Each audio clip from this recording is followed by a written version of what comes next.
Hi Chris, how are you? Good morning, Rod. I'm well. Here we are on the 10th of November. It's episode 146 and it's Remembrance Sunday. It is indeed Remembrance Sunday, isn't it? That's kind of crept up on us. I've seen quite a few poppies around this year, actually. It seems to be very respectful out there.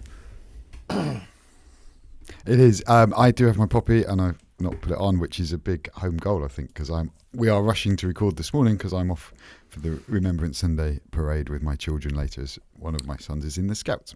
Well, that's very nice. We're rushing to record this morning because I've had all manner of problems with a new piece of technology, bizarrely, which I've fixed. I'm not sure how, but there we go. Yeah, well, why don't we see how we get on? The weather's okay here. We haven't had a lot of rain lately, which is a slight concern because I'm worried we're going to have a massive deluge at some point. But we probably should get straight into follow-up. We should probably do a little bit of follow-up. My weather report is that, it's been raining quite a lot here in Swansea. So, first story in follow-up, which hopefully you can see, viewers at home and Chris, is there's been some more information about the new M4 Mac Minis. They've finally been hitting people, including people not a million miles away from this podcast, it must be said, which is quite nice. And there's been a couple of teardowns from them now. I've seen a couple of good videos about this, one from Quinn Nelson and one from Max Tech. I think I sent you the video from Max Tech about the teardowns. Did you get a chance to see that? I did. He's a great reviewer. I think it's really interesting. All of Apple seem to have righted all wrongs with the Mac Mini. That's what I'm going to say. That's quite a claim, isn't it, to have righted all wrongs? But I'm not a million miles away from you on that. Let's store our thoughts about the Mac Mini till later because I've got some very personal ones. But this is just interesting. So the teardowns are interesting in the sense that there's no screws in the bottom of the thing. You need to get in there with a spudger. There's quite an interesting there's one ribbon cable holds on at the bottom, which goes to the power button. The power button's on the bottom. Yes, you do need to lift it up to get at the power button. It's not sufficiently recessed that you can get at it in any other way. But once you're at that and you get that off, if you go sufficiently deep into the thing, then the SSD is actually user replaceable now. Yeah, which is the same as the Mac Studio, but it doesn't look like you can actually swap it out for a bigger one. I think if they did that, that is probably the one wrong that I got wrong at the start. They haven't fixed all wrongs. They've fixed nearly all of them apart from that you could upgrade it, because that is one thing. I think if they did that, I would probably jump and buy one immediately with some lower storage and then at some point buy some more storage. They should definitely do this at some point. I don't know. I mean, Thunderbolt 4 storage is sufficiently fast that I don't think it's that big a deal, really. No, but it is nice to have it all in one box. But it's good that I think they've done some good stuff here. So they've made it replaceable. I guess that helps Apple if they've got a problem with it. They can, swap it out for a blessed one. But they fixed the problem with the lower storage tier, haven't they? So that historically with the M2 Mac Mini, if you had the lower storage tier, it ran a lot slower. And they've now fixed that on this one, which I think is good because that was something they got called out on. I think they've done a great job. Yeah, they only put one stick of 128 gigabyte RAM in, as opposed to now they put two sticks of 64, so it can write twice as quickly effectively, and that's the case with this as well. So some interesting design details on this. As with the Mac Studio, there's a difference between, I think it's an aluminium heatsink and a copper heatsink. It's sort of to dissipate power in the Pro chips and the standard chips. I may have my metals wrong there, but it's something like that. And the fan itself and the extraction system are also quite interesting. It blows on one side and sucks on the other, even though it's sort of one continuous circle. So it's really quite a clever little thing.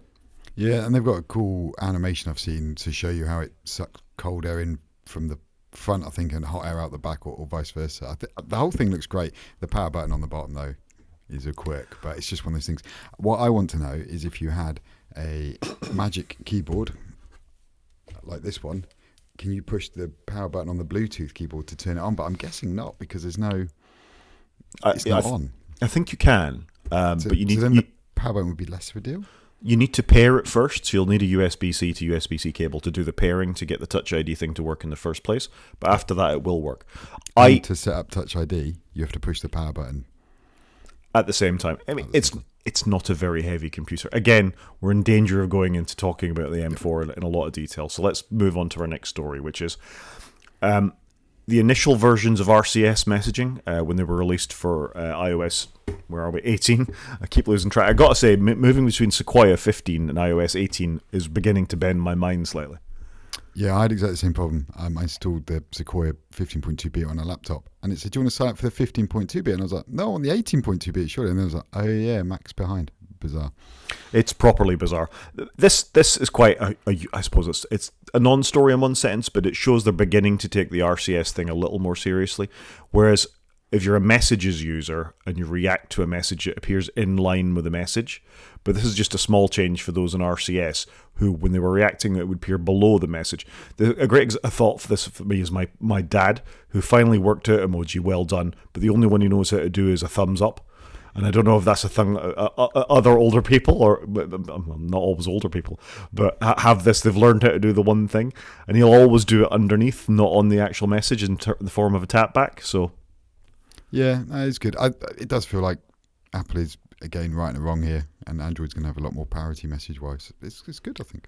I 100% agree that it's good. So, yeah, this is a good thing. It's a useful story. It looks as intended, as far as we can see.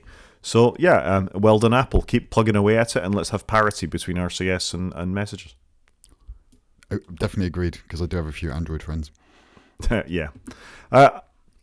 This was just an interesting story, moving on to a story in Ars Technica. It's the M4 iMac is primarily what the story's about. And this is in follow-up because I don't think either of us are particularly interested in the M4 iMac, other than Rich saying it's a solid computer. If you want an all-in-one, it's the one to go for. I really want one of these just because I just think it's cool and quirky. Do you know what I mean? I think it looks awesome. I just think it looks a really nice device. But I haven't got a reason to buy one of these, if you know what I mean. It's not a pro machine. I'd probably want the quicker one. But I just think these look awesome. I love it. Yeah, they are good. And there's some interesting sort of affordances in there, as we've touched on before, in the sense that the Ethernet is on the power brick. It's a nice, solid computer. If you want something that looks pretty in the front of your thing, or a kid's computer, or somebody who just wants to get a Mac, I think this is a good thing. It's not the cheapest thing in the world, but it does have a very high-resolution 5K screen at 20... What was it? I said it wrong last week. 24 inches? It's 24 inch, but it's 4.5K. 4.5K. So, almost 5K screen. They perform quite well. The base M4 is very good. It's quite a good little computer. And I think the point of this article is people coming to terms with the fact that they always wanted a bigger iMac, and it seems to have stopped with the 27-inch, and the 24-inch one is fine. I think the 24-inch is fine. I don't get why they haven't just done one with a bigger panel on it. I think that would be even more fine. So it's a great device. I'd love one of these in my life. I just think they look so cool. I've been messing around a lot with screens this week, or certainly in the last 2 days, and sort of the differences between screen sizes from 35 inches to 27 inches to 24 inches does feel very small compared to a 27-inch screen. Yeah, for me, I'm on a 22 now talking to you. It's 4K, it's lovely, but it does feel a little cramped. My 27-inch just to my right is what I would like. I think for me, 27 is about right for my field of view. I can take it all in one go. 27 appears to be the sweet spot. Yeah. It's definitely, when you're shopping for monitors, it's the most common monitor size now, I'd say. Even in quite low-resolution monitors. Monitors start about 1080p these days. So, a 27-inch 1080p, the pixels look pretty big, even on a 27-inch screen. So it is interesting trying to get the balance of all these things, and we'll talk about monitors a little bit more later. But I just think it's interesting. People are now coming to terms. Apple have quite determinedly just gone on and said, right, this is the iMac now. There's been no options for any more. And for a long time, that was the case anyway. I mean, I suppose the Anglepoise G4 had a 15 and a 17-inch model.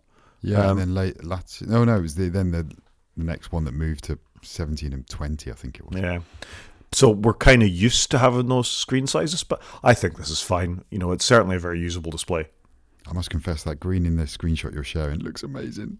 I'm not a big green person, but that looks cool. The colours are good. Even the last generation colours were good. There was a slight difference between the chin colour and the back of the computer colour, but I think they were good. I really want one, like I say, but I've got no reason to buy one. Fair enough. So, moving on, next story, this one in The Verge. Apple is about to become the first company to incur a fine for violating the EU DMA Act. So, this is the one with Ireland for tax avoid. Is this have I got the right one here? No, this is the one with Spotify. So many fines. This is the one with Spotify about non-compliance. Going to come to about 1.84 billion euros or $2 billion. That's a bit of a hole in your accounting, Apple. It's quite a lot of money, isn't it? I wonder if they've got like a spreadsheet where they've got a list, a numbers sheet, where they've got a list of all the fines that they're currently working on and how much they are on a leaderboard. And, they've got to have some way of managing all their risks, surely. It'd be interesting to know how they do this. They've got so many fines. But, yeah, $2 billion. Whew. Yeah, not a small amount of money, is it? No, not at all. And the new CFO is going to have to deal with that. I think this one's held in escrow, though, isn't it? So they've kind of already kissed goodbye to the money anyway. Yeah, I think they declared it in their earnings, in fact, when we talked about it last week or 2 weeks ago. Yeah. But this is just the beginning of this. The next thing is a potential 14.4 billion fine, which is that's the unpaid taxes one in Ireland. That's where my confusion came from. But the standout thing for this is they're the first ever EU fine. They've always been quite historically good with the EU. The other interesting thing about this is I wonder how the results of the US election will affect these kinds of fines and US companies' relationships with the EU. It could be a factor. Yeah, I was reading about that. Donald Trump's going to, potentially stop all the digital stuff in America and bless all the American tech companies just to crack on with whatever they're doing. So it'll be interesting to see how all that's going to pan out. Interesting times indeed. Next story, one from the Register. And it's a bit sad, really. It's the Mozilla continuing to sort of hemorrhage not only money, but people. So this is a report from the 6th of November on the Mozilla Foundation laying off a third of its staff, which this is the corporation that oversees the development of Firefox. We need Firefox. Firefox can't go away. It can't. Sadly, though, I'm not surprised. In a corporate UK company, Firefox is not on any of our devices. It's all Chrome or Edge. I'm sad. I want Firefox to exist. I want Mozilla to exist as an organisation. But a lot of companies are doing this. They're, not just non-profits that are struggling, but lots of corporate companies are letting people go here and across the world, aren't they? So there's a lot of companies that are trying to skinny their overhead, which is challenging, I think, especially in the tech sector. Yeah, I mean, it's got assets. It's got 1.2 billion assets, probably mostly from the Google search deal. But it laid off 60 staff this year. And, I mean, this is the advocacy side of Mozilla. So the people who go off and do the lobbying and the fact you use free software and you do all this kind of stuff. I just worry about the future for it. As we know, Firefox is the historical successor to Netscape Navigator, which was the first browser ever, really. NCSA Navigator was what came along. And it would be a shame for it to go away with such a storied past to be replaced by advertising generation engines such as Chrome.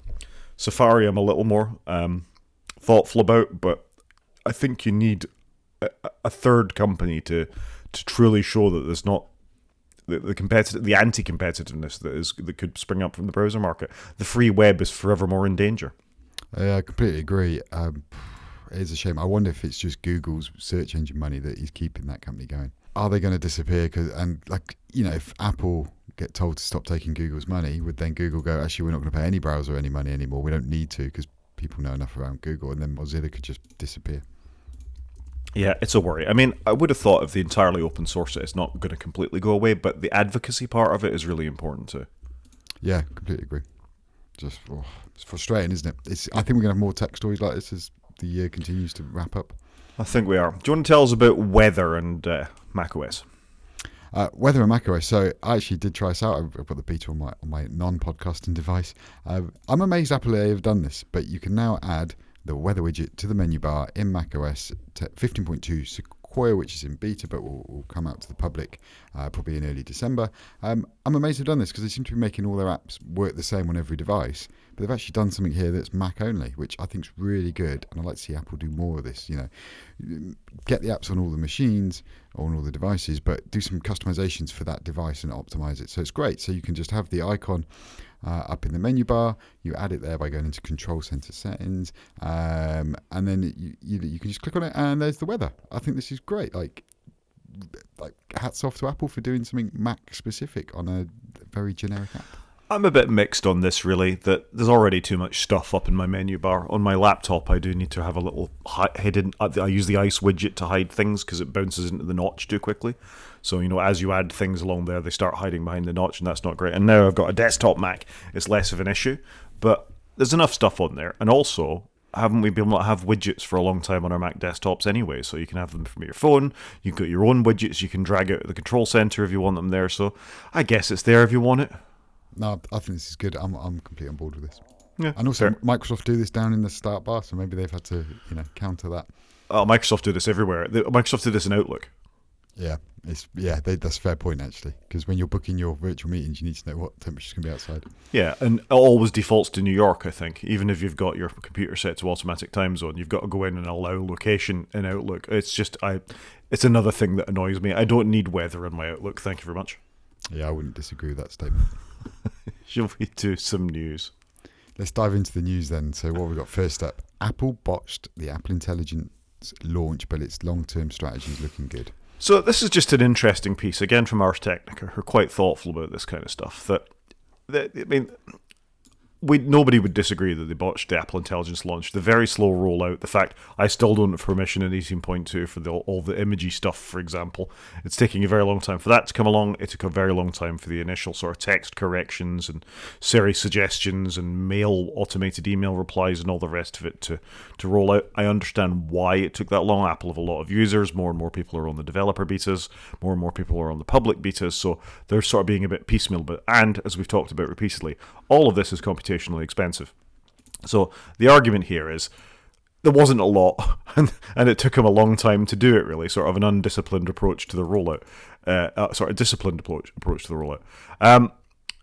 But what this writer sees is some hope in what they're doing, that they are being slow but steady, they're putting useful things in there, you can see it growing over time with Image Playground and Genmoji and things like that, and this sort of staggered rollout does let them be a bit measured with that, so he's quite optimistic about it. What do you think? I actually agree with this article. I think Apple, I wouldn't say they've botched the rollout, they've just made it very confusing. You know, some things available in some countries, in some languages, more coming soon, and different features and tools. I would agree with it. In a way, you kind of wish they'd maybe waited for early next year and did a big lump, but I guess they want to do it like this because it will work for them, and it also means that when they market the iPhones, they can say, look, these features are coming to you.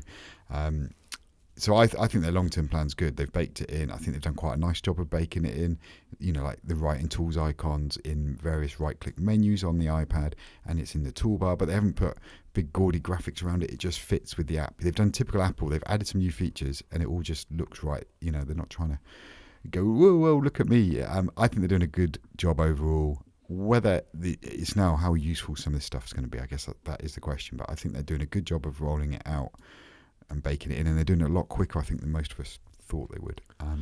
But it's messy. It's hard to explain to people like what you can do and where and when and what device. I think that's the messy bit, isn't it?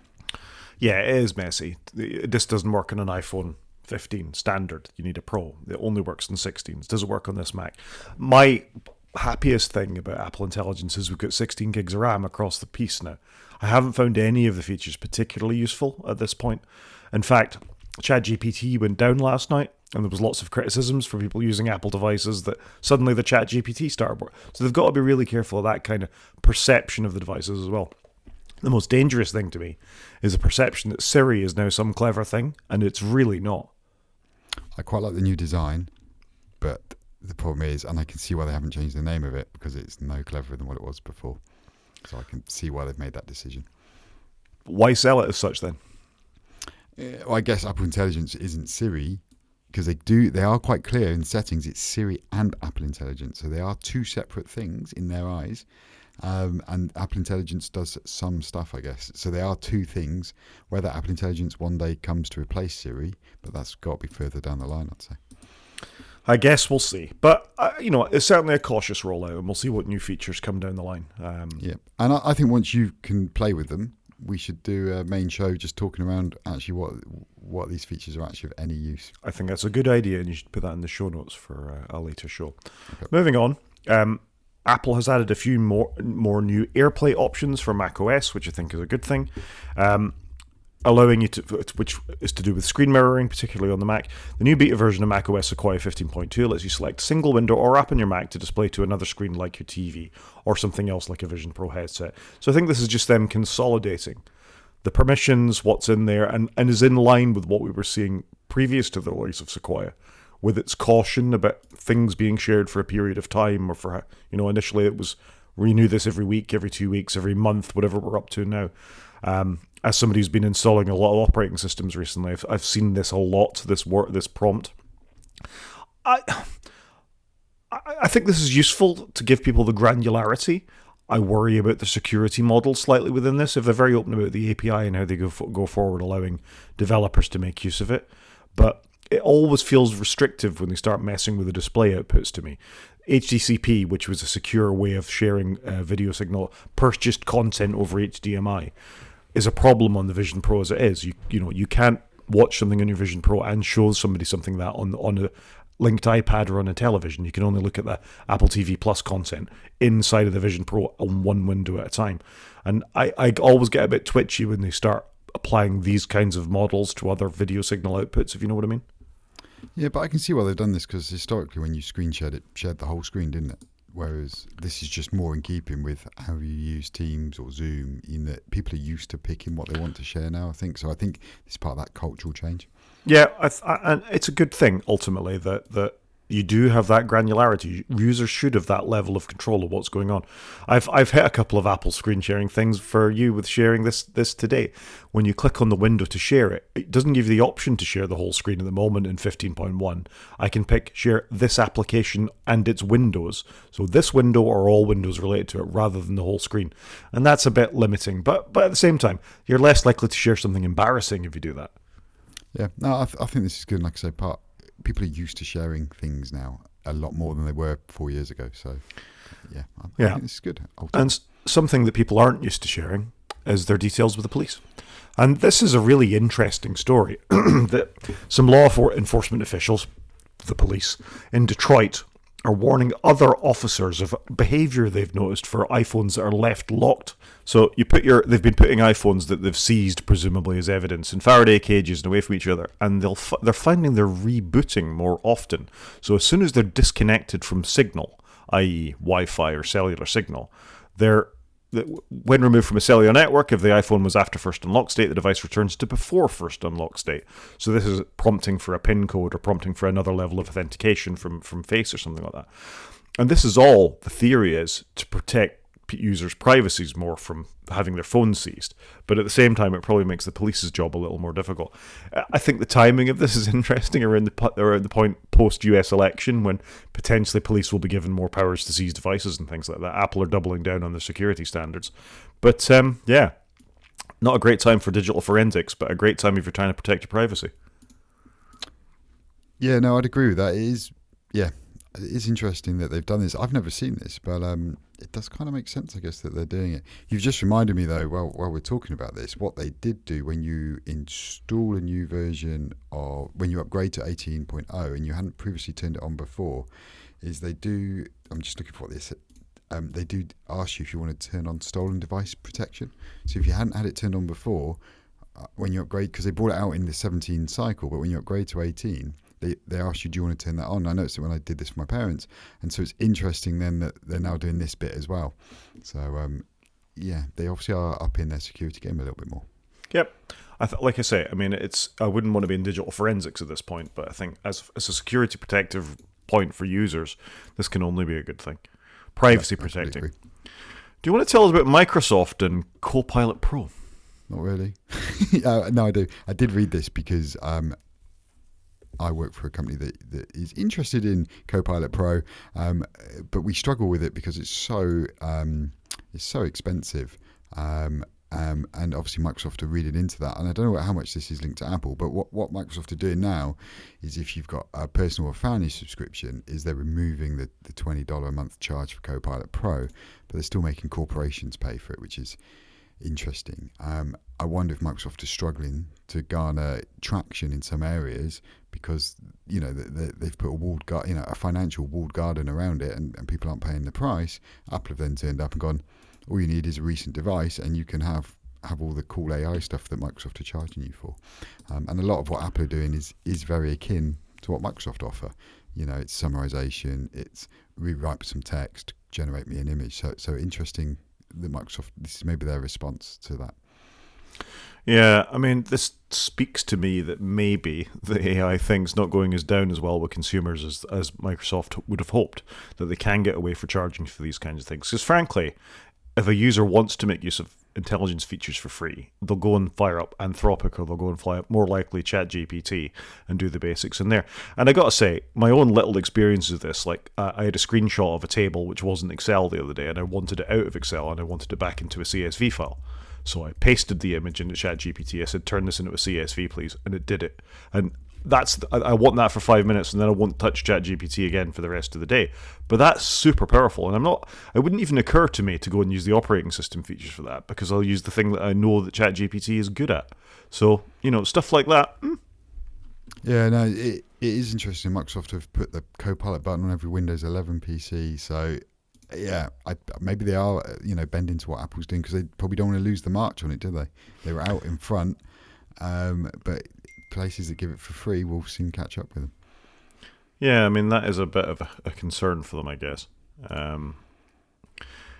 Yeah, okay. Anyway, so I think that's enough on ChatGPT type things. It's often a thing for us. Moving on. Just a very quick story on yet another antitrust case, this time not into Apple, but one of Apple's suppliers, Corning. Corning make Gorilla Glass, which is the front and might be back glass on iPhones. I don't actually know these days. Corning I think it's from Dow Corning, the chemicals company, the big chemicals giant in the 70s, and possibly before that. But anyway, they believe they have a dominant antitrust position within the market for telephones, and they do, because they're on Android phones as well. So EU investigating them, another thing that's going to make the US super happy.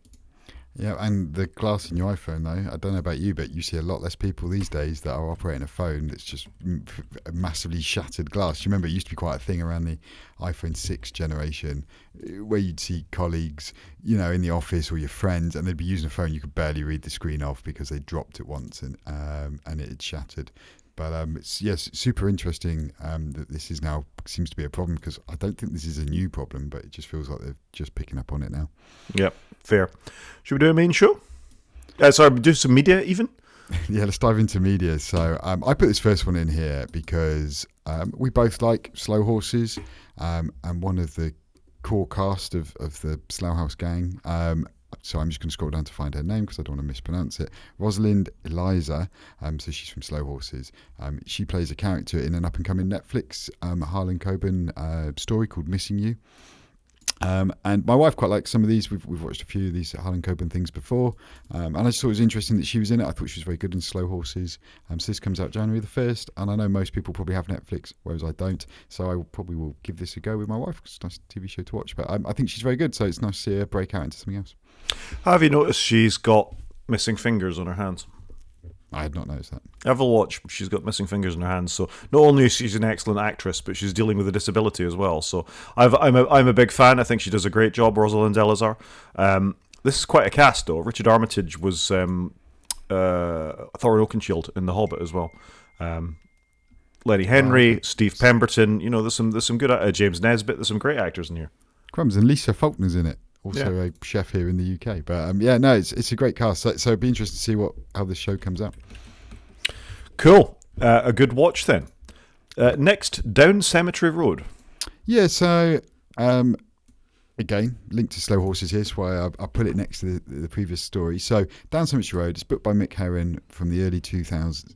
Early 2000s. It's been republished in hardback here in the UK. And I was like, why is that being republished? And they're actually making it into a TV show. This was announced back in April. So Mick Herron has obviously done Slow Horses. He's also got this other body of work. It's about 4 books. Starts with Down Cemetery Road. It's a short series, I guess. And they're going to commission it on Apple TV Plus. Well, they have commissioned it on Apple TV Plus. It's going to have Emma Thompson and Ruth Wilson in it. So great cast.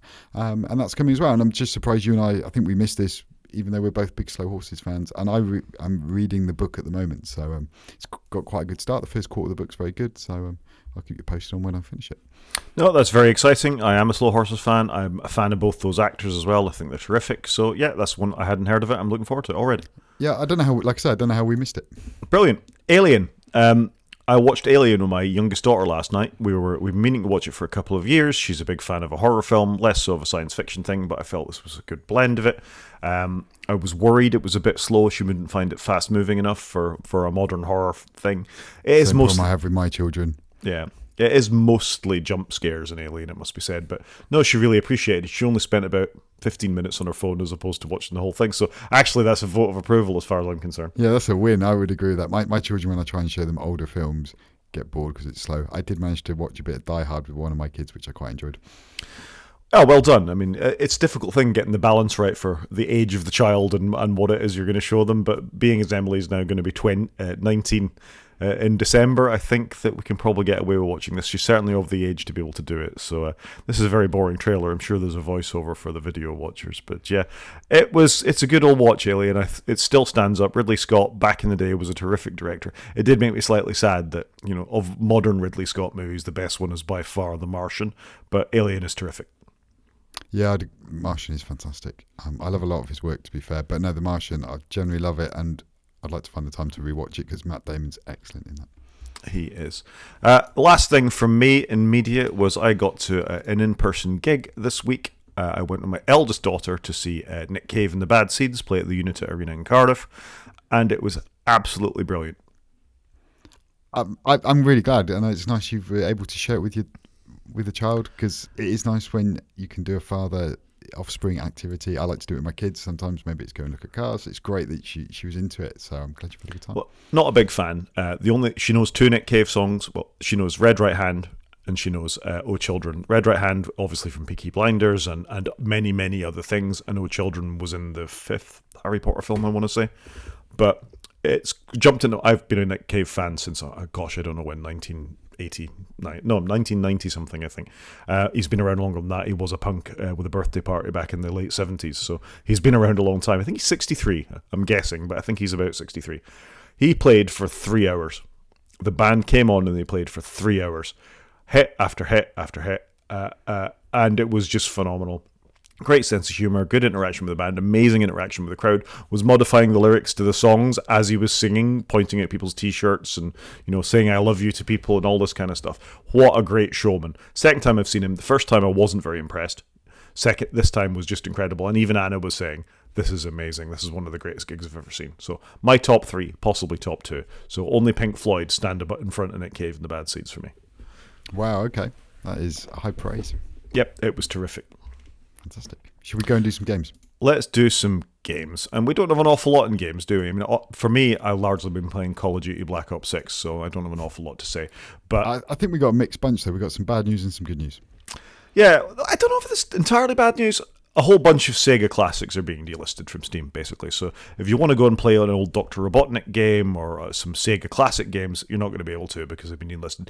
However, if you've bought them, they're not taking them away from you. You'll still be able to go in and download them again. So good guy Steam, bad guy Steam, I guess.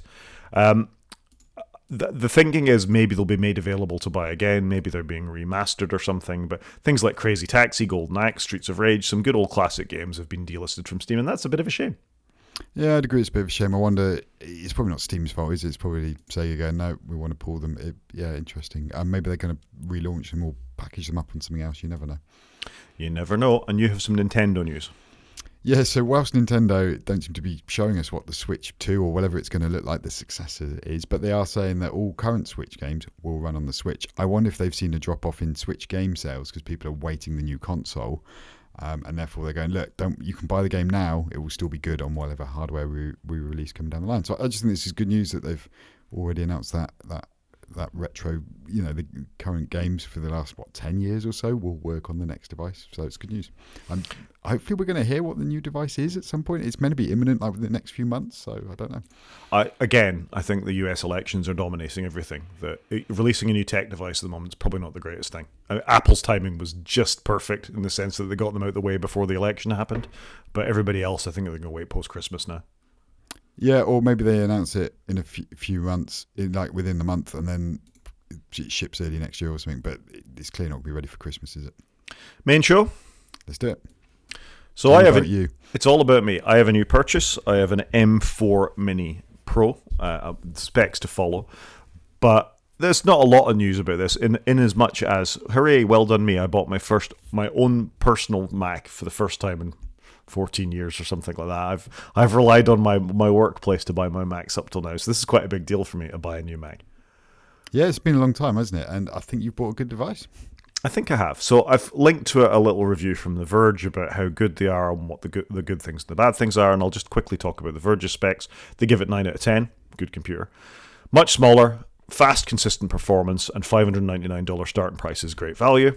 100% agree. I think for 99.9% of people, you should buy the base model of this. Don't upgrade the storage, don't upgrade the RAM. 599 quid, $599. It is a terrific computer that will serve most people fantastically well. I would agree with that. The bad, storage and RAM get unreasonably expensive, yes. The power button, and no SD card slot. I'm not that bothered about the cons for this computer from that point of view, from what The Verge have said, but it's a good little review. Do you want to hear my side of it now? The only thing I was going to comment on, SD card, part of me was like, oh, that's a shame because I've got an SD card camera, but then I was like, actually, all cameras are USB-C these days, so you just leave a USB-C cable in and you just plug it in when you need it, so I think that's a non-event. I think if you're a professional with a photographer or video cameras, you use SD cards all the time, and the convenience of just being able to stick one in the front or in the back, and having the MacBook Pro with the SD reader, I have found that useful, that you can very, very quickly stick an SD card in and pull the media off, the media's ready to go again. And USB-C, you don't always have the cable with you where you've got the card to hand. I don't know, everything's USB-C now. Yeah, but if you're in the field, you might have a pocket full of SD cards because they don't think it, you know. So I do get it, but you're not going to be in the field with a desktop computer. True. Although this is a very small one. Anyway, a very quick review of my Mac Mini M4. So I bought the M4 Pro. I did upgrade the RAM for 24 gigs. I did upgrade the SSD to 1 terabyte, and I did upgrade the Ethernet to be 10 gigs because I thought, why not? Even though, on reflection, I could have plugged in some sort of USB-C 2.5 gig Ethernet connector, but I didn't want to take up more I/O than I needed to, really. I think that came to £1,600 or thereabout with a student discount. So that's dramatically more expensive than the $599 we've been talking about. But I just see this as a very robust little computer that I'm going to have for a few years. It may ultimately become a server, so I wanted a bit more RAM in it at some point. And from a hardware point of view, it is terrific. It is noticeably smaller than the previous Mac Mini that I had. It's only a little bit bigger than an Apple TV, in fact. It's so light that when you plug a stiff HDMI cable into the back, it actually twists slightly on your desk. Yeah, I'm not surprised by that because there's just no weight there, is there, to, like, if you were applying a bit of pressure or force to it.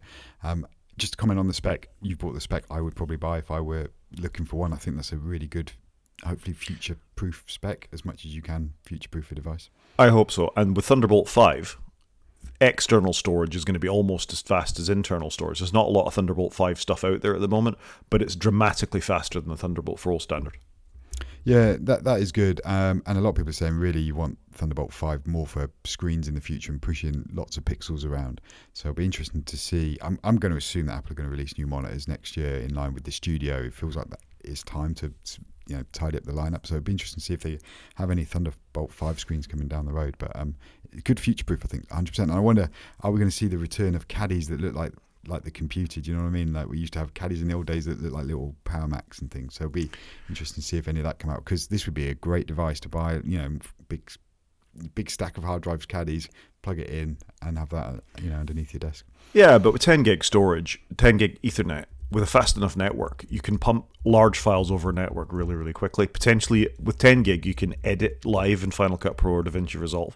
So as long as you've got a fast NAS somewhere kicking around in your estate somewhere, I don't even know that you need that big a hard drive on them, really. So 512 is probably sufficient for most people, and you can go from there. Yeah, no, that's fair. Great spec. I'm really envious, I think is the right word, because I would love one of these. I just think they look cool to play with.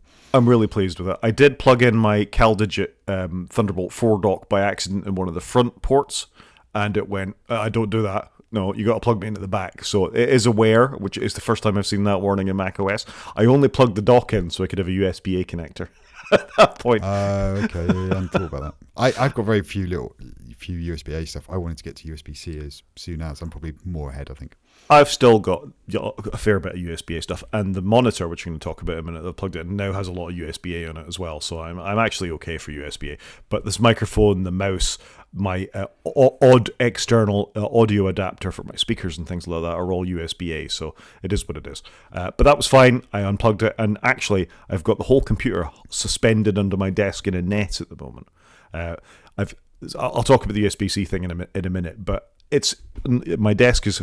Chris commented on my cable management earlier, but you didn't see a computer in that picture, did you? That's a fair point, actually. I'm a bit mixed on that. Part of me would want to see it. Like my Mac Mini's under the desk as well. Not in the neck 'cause it's too heavy. I've got the old one. But part of me likes to see it 'cause it is a beautiful thing. But equally, part of me likes to not have it in the way. Yeah. A few thoughts on setup as I installed macOS in this thing. It's been a while since I've gone from scratch in macOS. It's weird that accessibility is all just jammed into one screen. It used to ask you about, do you want affordance for vision or speaking or anything? And it was just a bunch of things that you were expected to tick on and read. And I didn't think that's a great sort of evolution of the onboarding experience. Maybe they find people just don't do it at that point. They just want to fire up and get going with it. If you've got a disability, you're going to struggle, though. That is fair. I'm not saying it's right, but yeah. That's my point, is somebody with a disability setting it up for the first time is going to want all that just turned on. Yeah, that's fair. So I didn't like that very much. The wired connection worked very well. I plugged it in with initially HDMI 2.1, which it's got, and I moved it around a little bit later because I was working at the parameters of my new screen as well. It didn't like my third-party keyboard very much, in the sense that I had to do what sort of keyboard is this? It knew it was a Keychron K3, but it wanted me to do the what keys to the right of your left shift key, what keys to the left of your right shift key, and then it was fine. I plugged in my gaming mouse, and it said, what sort of keyboard is that? And it wanted me to press the key, which I thought was very bad. That's not great, is it? You'd have thought these things send something to identify what kind of device they are. And it worked as a mouse, but it wanted me to identify it as a keyboard. I think because it's got more than 2 buttons. Yeah, maybe it is the buttons that throw it. Yeah, Apple doesn't understand what more than 1.5 buttons is. Not a lot of shift keys on a mouse, though. So anyway, because I no longer have my gaming PC under my desk, I've ordered a Logitech MX3 Master S, whatever it is, from eBay as well. I'm amazed we're still on the Logitech MX Master 3. That mouse has lasted a long time. It's a good mouse. I've got one at work, so it's the one I've gone for, and it's got the scroll to left right on it as well, and I can map a few more buttons to things like expose and stuff. So it's a good mouse. I like the infinitely scrolling wheel. It's got good battery. It can do multi-pairing with the number of devices, and I'll get a wire off my desk. Yeah, I'd be with you there. I'm going to miss my gaming mouse, though, because I love it. So that was thoughts on hardware and software. But to go with all this, I actually bought a new screen as well. I had a 32-inch Philips thing with 100 hertz and not many inputs, and it was fine. It was getting a bit creaky. It was very low brightness. It wasn't 4K even. It was some odd resolution, like 3820 by 1440. So it was sort of 1440. Yeah, it's so wide, it's going to be a funky resolution, isn't it? Yeah, so I thought it's time I went for a slightly more professional 4K screen, and I'll take the hit a little bit on a lower refresh rate at this point. As I say, my gaming PC is temporarily retired, so I can go with a lower refresh rate. 60 hertz is probably good enough for most things, but what I really wanted to do was see what 4K was like on a Mac, because I'm used to 5K screens, I'm used to a 1440 screen, but all the buzz on YouTube is that you should never go for a 4K screen on a Mac because the pixels look odd. I've got a 4K screen. I've been talking to you on a 4K screen for a long time now, on a very small one, I must confess. But I think it's fine. I don't know. And I've been using my MacBook on my 5K and my 4K. I think it's fine. So I don't know. How are you finding it? I'm finding it fine. I did a bit of messing around with some display utilities. So there's things like Better Display that will let you virtually rescale your display so you can have an almost 5K looking thing on a 4K screen. But actually, because it gives you a virtual display, the mouse kept vanishing off the screen and it was driving me mental. So I've just gone back to it. The nice thing about this BenQ, whoever you want to say it, is it's a sort of a graphic designer's one, so it comes with, and video editor's one, so it comes with all manner of very clever color profiles that you can actually control in software. So they have a bit of technology called Display Pilot, which actually comes with an app which embeds in your menu bar up at the top of it, where you can change all sorts of things on the fly, and it gives you really quite clever things for not a particularly big screen. Like you can split your screen into multiple inputs, so you can do picture by picture. So I can have my iPad, for example, on the right hand side of the screen, taking up half the screen, and the Mac on the left hand side of the screen, or anything else in any of the other inputs. Or I can do it picture in picture as well. Or you can have the same screen with 2 color profiles on the left and right hand side of it. So you can have the sRGB on one side, and you could have some sort of LUT for your video editing on the right side. It's really cool. That is cool. It's a lot of screen for the money. Because I was looking at the specs and I can see it's got M-Book mode, which is basically colors tonal control for Mac devices. So it does feel like this is kind of, in my head, what LG screens were when Apple stopped making screens. This was the third-party screen to go and buy for your Mac because it understands the Mac and it is built with the Mac in mind.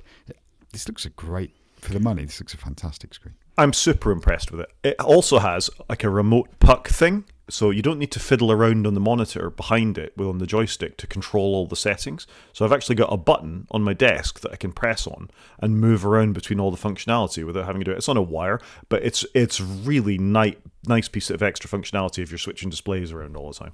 That's kind of cool because it's always fiddly. You put your hand behind it and you're trying to guess where the buttons are. I don't like that. So that sounds cool. And I've got one of these pucks as well for a bank screen bar that I've got above mine, which I really like. Yep, I'm thinking about a screen bar too, but just overall, I'm really impressed with the screen. The fact that it's got two USB-C upstreams, so I'm now upstreaming from my Mac Mini and I'm upstreaming from my work laptop when I want to, and with the puck, I can just flick between them. That's just cool. Almost perfect for me. Yeah, I was going to ask you, are you connected via HDMI or via the puck? Because I've got a Dell similar screen, but it's only got one USB-C. So I can I usually use it for my iPad, and I've got HDMI going in, or DisplayPort going in the back of my gaming computer, and then I can use USB-C when I plug my Mac into it. Yeah, so they're both USB-C. I can, it gives me that level of functionality. And they've still got spare DisplayPort and HDMI 2.1 if I want to. So I've got all the input I could want. It works as a KVM. It has got built-in speakers, but they're a bit crap, which is why I've got sort of gone for an external audio solution. So I'm super impressed with it. I think it's really, really well done. In fact, now I could even go and get the gaming PC back and plug it back in if I wanted to. But I'm trying to take a break from the gaming PC. I'm going to talk the sort of streaming thing I talked about last week, Sunlight, Moonlight. I'm going to see how well that works sort of remotely over 60 hertz so I've got some other sort of tech stuff to play with a little bit, but other than that, that's sort of my new computer and my new screen. I'm really pleased with it at the moment. Yeah, I'm jealous. Envious is the right word, I think. Like I say, you've got some nice new tech I haven't, and I kind of like what you've done here. I think you've got a great computer with a fantastic screen on it. You've probably bought something similar to what I would do. I want some new toys. It looks good. Well, as long as it records the podcast effectively this week, then I'll be happier after shenanigans at the start. But we'll see. Last comment on this is that I've only had to install Rosetta for one thing, and that's for my beloved DaVinci Resolve.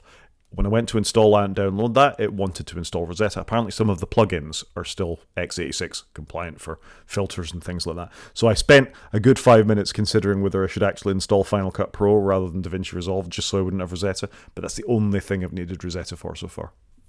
Yeah, I'm surprised, I'll say that you need it. But then when you said about all the plugins and stuff, I was like, actually, that does kind of make some sense. It normally is plugins and things like that for that kind of app. Yeah, I mean, the developers are quite good. They got an Apple Silicon version up and running. It's a universal binary, so most of it runs in native mode, but it's just a couple of plugins, which are presumably third-party anyway. Yeah, okay, that's interesting. Are you pleased with all the money you've spent? I am pleased with it. It boots in about 4 seconds. It's insane. That's like instant on of this quicker than opening your old Intel Mac from sleep. It's significantly quicker than that. The black screen is barely there. I haven't done a huge amount of benchmarking. When we're finished with the podcast and I come to editing, I'm really going to see some of its foibles and things like that, because video editing, even the limited stuff we do, is fairly testing by the time you put some things on it. So that'll be interesting. But the I/O is incredible. As you're copying files around and you're doing stuff, I'm really impressed with it. Yeah, I think if this is the new base computer that most people will buy, including your parents and your children and things, it's a fantastic device, isn't it? Yep, I'm super pleased with it so far. Any other questions about that, or should we do App of the Week? No, I think I'm good. Do you think you'd ever plug 2 screens in? I am pondering about that. This has been so good. My only slight sort of hesitation is I wish I'd gone something OLED. Just for that sort of performance. So I am thinking that this could be a transitional screen, and going back to two 27 inches, even if they're not identical, might not be a bad thing, and I can, it gives me flexibility. So I have ordered another pole mount for my desk with a different arm on it. I'm going to try that out a little bit as well, just to see what positioning would be like as I aim for a cleaner and cleaner desk setup. Yeah, I'd like to see a picture of that, please. Yep, I will pass that on, and maybe we can talk about that a little bit with everything else next week. App of the week? Yeah, let's do App of the Week. So my app of the week is a thing called DeskPad. It creates a virtual monitor inside of your Mac. So if you're ever, as we were talking about this earlier, about worried about sharing things over Zoom or whatever, this creates a whole virtual display inside your Mac, and it will be treated as an extra monitor inside the display manager on Mac. So you can move windows into it. I know it's a bit of a head scratcher, but it's worth playing with, actually. If you've got a Mac, it's open source. You can try it out. It's quite a cool concept. I'm just beginning to get my head around sort of uses and things for it, for screencasting maybe, where you do want to show your whole desktop and not just a window. This would look like you were actually doing everything on it. So if you're a podcaster or a YouTuber, or you're sharing things on Zoom or Teams or something like this potentially gives you a lot of functionality. Yeah, so when you first described this, I've scratched my head a bit, and then I got it, I think. So you're running an app which basically thinks, in your current setup, you've got a second display, so you can move some windows onto that second display. You can be in Zoom or FaceTime and share just that display, but anything you drag into that area will be displayed. That's quite neat, actually. I like the sound of that. It is, and it lets you control the resolution of it as well and all sorts of things. So it's a really quite clever little thing. Yeah, I can see the benefits of that. I think if I was using a Mac more than I do, that would be quite helpful. DeskPad, check it out. Thing of the week. I'm cycling back to a retro game, so I did fire up Dungeon Keeper Gold this week and realised how bad it looks on a 27-inch screen, a game from the mid-90s.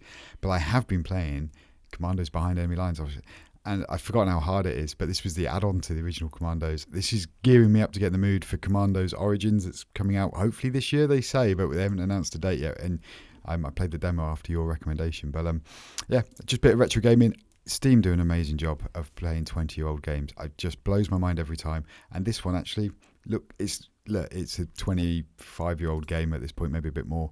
Actually works all right on a 27-inch screen 25 years after it was built. It's okay. It's going to be a bit pixely, but they've done a pretty good job of keeping it going. So I would recommend. Brilliant. I think we can call that a show, Chris. Yeah, let's do it. So if anybody wants to get in contact with us, Rod is at G5Maniac@mastodon.scot. I'm at _CGP at mastodon.social. You can watch us on YouTube by going to wakefromsleep.com and clicking on the YouTube link, or you can drop us an email at wakefromsleep@protonmail.com. Talk to you next week, Chris. Cheers, Rod.